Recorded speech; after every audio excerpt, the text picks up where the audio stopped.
Well, we're gonna do similar to our Age of Umbra, kind of like our summer style, I guess. A little bit of an abbreviated recap, and then we'll dive into the episode. So again, we probably won't hit every single detail, but just drop it down in the comments if there's a specific thing that we missed or something we got wrong. But this is episode 50 of The Wizard, the Witch, and the Wild One. Mundi. Axis Mundi. I don't know, man. I don't know how you say it either. And basically, this episode opens up with Ursulon talking to the Man in Black, who basically kindly offers that if Ursulon brings the children to him, that he will take them and help Ursulon.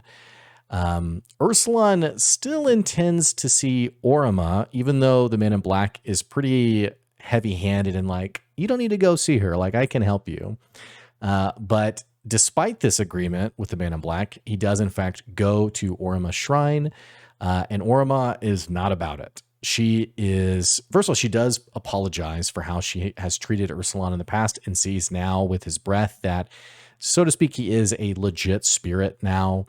And basically says that she's allied with the Man in Black and that if he's offered a means to shuttle the children, then Ursulon should take that deal. And beyond there, they do talk a little bit about the Citadel, and Orima is pretty set on the Man in Black's plan, but does mention that Naram is usually the one who's more easily treatised with. And additionally, Naram's father, the King of the Sea, maybe? King of Storms? King of Storms. Yeah, I think so.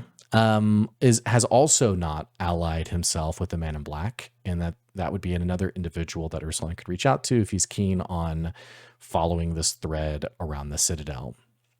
We cut then to Ame, who is arriving in Cairo, this big, beautiful, incredible city, and realizes very quickly that to get access to the portal door to go back to the Citadel, that she is going to need some kind of paper, some kind of document that identifies herself as part of the Citadel. And basically sees this happening and passing and realizes like, oh, I need that to progress this forward. There's a fun little bit about some of the dock workers seeing the fox talking and being like, whoa, what's going on there? And Ame basically does this bit about being a ventriloquist and like, isn't this pretty incredible? Like, and the dock workers are like, I can't even see the fox's mouth moving. And basically says like, this is a great moment of just improv. Ame's like, yeah, where can I go for, like a show or something like that? And the dock worker's like, oh, for ventriloquists? Yeah, you should go to like, oh man, I can't remember what it was. Like something in strings, like a very clever, quick off the top from Brennan. But she resolves basically to go get those documents. And then we cut over to Suvi, who's aboard the Epiphany on her way to Sarosmere. And why don't you take it from there? Yeah. So we head to Sarosmere, which is like this, I think it's like the biggest, most extravagant city. It's like the capital where the royal family presides. Definitely gave me like BioShock and like Age of Arcanum vibes. Pretty cool. In terms of like it's just exuberance. So the ship comes in and thus the parade begins, which was the whole purpose of them coming there. So they're going through this parade, and one thing that Brennan points out is that at one point Suvi is like looking from the perspective of the ship. She's like seeing in like the skyscraper penthouses, sees some like medal or award that the Citadel had given out that she doesn't recognize. And I think it was to some family called Dosset. We don't find out much more than that about it, but it was an interesting point of interest. But then basically all that else that happens in this little segment is the wizard Slate comes to visit Suvi in her room. They are not the best of friends, given the kind of awkward turmoil that Suvi has caused. So Slate kind of like destroys a desk and is like, yeah, we're not on the best terms right now. I've come to collect all of your things and take them to the Tower of the Glove and the Citadel. So they'll be waiting for you there because you are going to accompany Steele to go visit with like the top brass once we get in. So Slate goes and takes starts like collecting Suvi's things from around the room, and then comes to Suvi herself and is like, "Give me your magical items that you have on you." And Suvi's like, "That's not happening." Um, and so I think there's like an intimidation check. There's some things that happen, but ultimately this is resolved because Slate doesn't see that Suvi has anything, even though Suvi does. So this is a result of I can't remember which one of her little ink demons it was.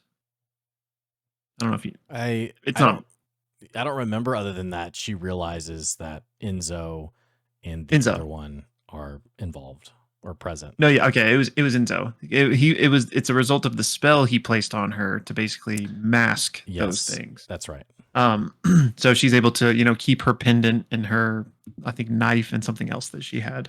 So then Slate leaves. The parade finishes, and the last little bit we get is that as they're passing by like this royal balcony where the king is and the prince, who this parade is for, the prince like looks directly at Suvi.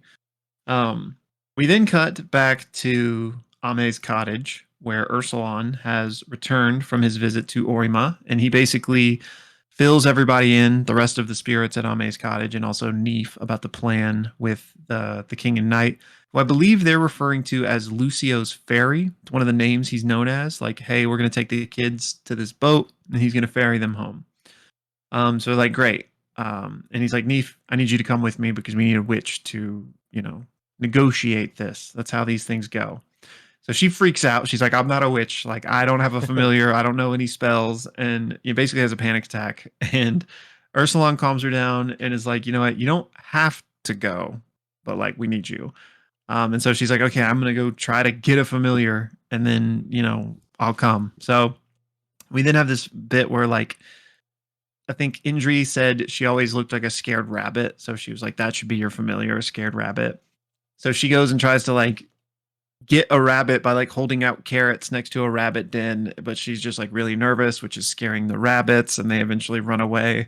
So Ursulon goes out to help her and is like, hey, I actually think from what I know that you're not supposed to find a familiar that's like exactly like you. You're supposed to find something that like represents like the other side of you, like what you lack kind of.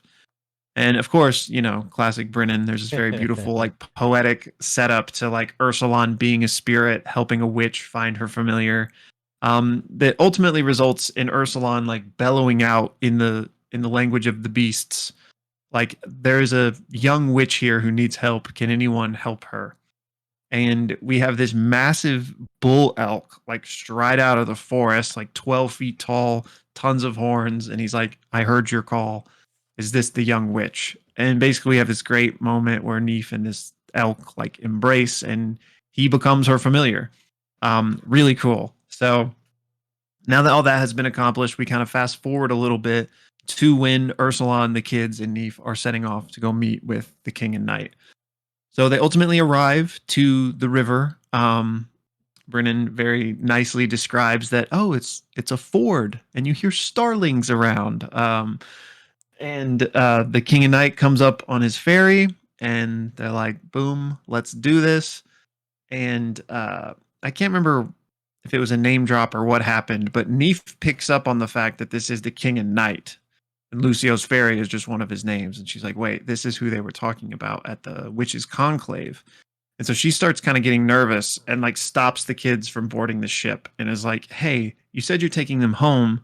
Where's home? Um, and the king and knight reveals that he wants to take them to the land of spirits, which is not where Ursulon wanted them to go, because they want to take them. I can't remember what it's called off the top of my head right now, but there's some place they wanted to take these kids. It was like a setup for the Gurneau. And he's like, no, this war is coming. They belong there, and they'll also be proof of what, these humans have been doing. Like, I need these kids to basically set up my war kind of thing.